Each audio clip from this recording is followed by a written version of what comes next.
Happy Valentine's Day, Happy everyone! Valentine's Day! You guys like Valentine's Day? Is it a holiday you're looking forward to every I year? look forward to it. I like, dressing up nice, taking your lady out to a nice restaurant. Nick and I strongly disagree on what you should do on Valentine's Strongly Day. disagree. I think going to a restaurant is cringy. Like, everyone does that. Don't spend money. He wears a suit, spends thousands of dollars. I don't wear a suit. at And a I don't spend thousands of dollars. On a rooftop. Ashley wants to, go on a hike. hike, which you could do any day. No, it's casual. Whatever. Don't do anything. Agree to disagree. I don't know if you've had Valentine's Day plans, but sometimes they just don't go to plan. Right. Sometimes I think you have in your head, maybe you're gonna go to Cheesecake Factory and it's gonna be the most romantic dinner of your life. And then the waitress ruins it or something like that. Like Ashley did at Red Robin. Today in our Even Up series, we're looking at Jeremiah and Hananiah, a story where things weren't going to plan for the Israelites, but God was still working through it and he still loved them dearly.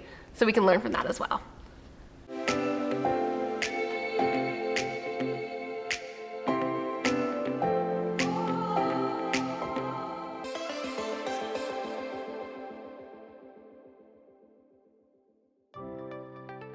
As we talked about last week, God's chosen people, the Israelites, were in exile for a long period of time.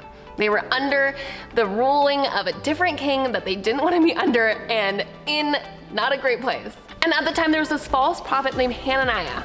And she started telling all the Israelite people that, hey, we're gonna actually get out of this enslavement in 2 years. Just push through. God has a plan. He's gonna make it happen. We will no longer be under this circumstance. But Hananiah was lying. She was just telling the people what they wanted to hear. Of course they don't want to be enslaved. Of course they wanted to leave the town and leave the area and be on their own.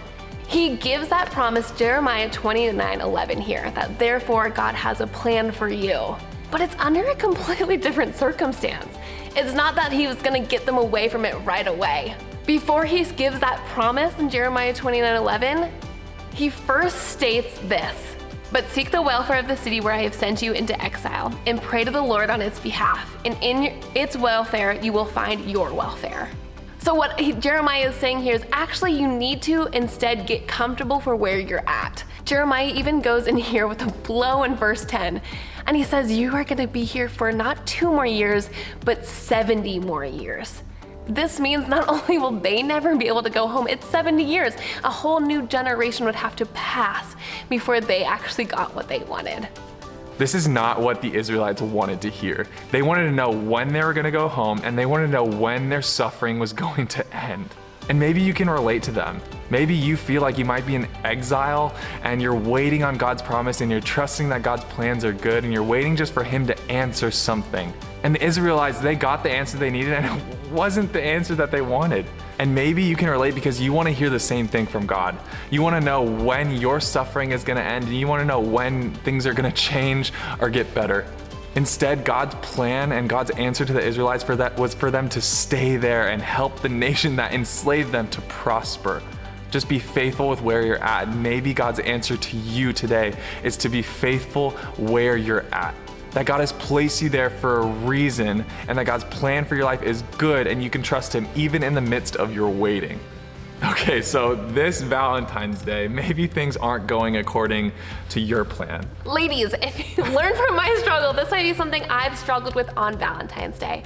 I thought God's plans for me must be that I have this perfect boyfriend, that I just have the best life. I used to dream about dating Stefan Salvatore, literally all the time. But there's this lie that we are fed through TV, through movies, through media, through books or whatever, that things are gonna be perfect and you're gonna have this perfect high school experience. And maybe things aren't gonna go that way. Maybe this Valentine's Day and last Valentine's Day and the next Valentine's Day, you don't have a significant other buying you chocolate and teddy bears and whatever you wanna do on Valentine's Day. It's a way to Ashley's heart. I just buys her chocolate and So remember, when Jeremiah 29:11 says God has a plan for you, that doesn't mean it's gonna be a mixed, steamy romance. Things might not look the way you want them to, but you are still so loved.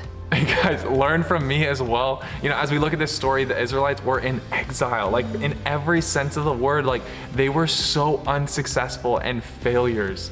And in those times, maybe you feel like you're in exile like the Israelites, and you're wondering how God could possibly love you in the midst of your waiting.